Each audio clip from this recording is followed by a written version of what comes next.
Gigi, Spotify has had a Tokyo office, as I understand it, for 18 months.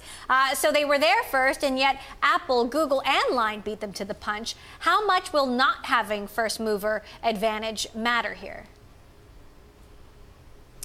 Hi, Emily. Yeah, actually, it might have been actually even longer than 18 months. They've been here for a while. They are definitely coming late to the party, more than a year late. Streaming was kind of a new thing last year here. And now I think everyone has already tried it, either the free trial version from Apple or the free trial version from Line. People already know what it is, and a lot of people just didn't sign up for it.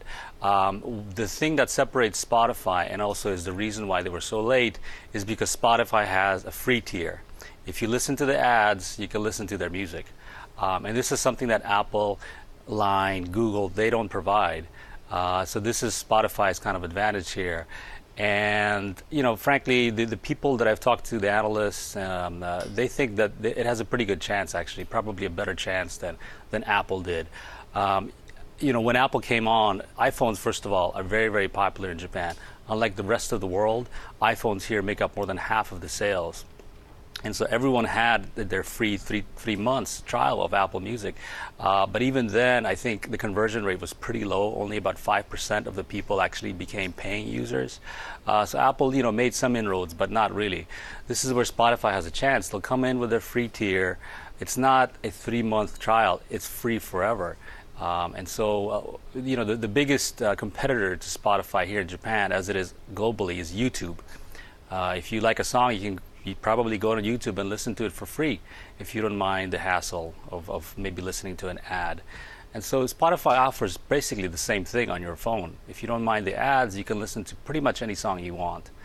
Right. And so this is why, you know, people think, you know, it probably has a pretty good chance of competing against Apple and Line. So tell us a little bit about Japan's music market. 80% of sales are still on physical formats like CDs? Yeah, that's right. It's actually the opposite of the U.S. U.S. is only 30% is still physical. In Japan, 84% is still physical last year. You know, the market, it's a very big market. It's the world's second biggest music market in the world after the U.S. It's not that Japan hasn't embraced digital. In fact, you know, Japan had a lead over the rest of the world when it came to cell phones about a decade ago, before smartphones came out.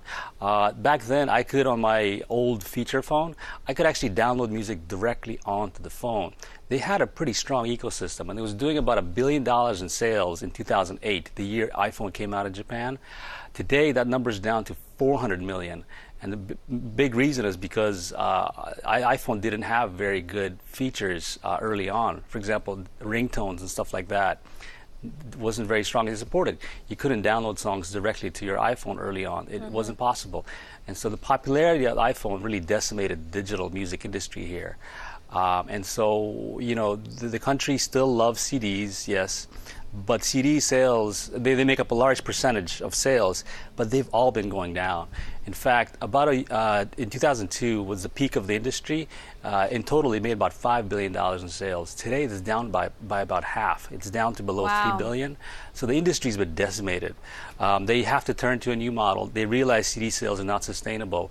And so this is why actually a lot of companies like Sony, that have finally embraced streaming, and this is why I think Spotify took so long to negotiate those contracts and why they're finally here.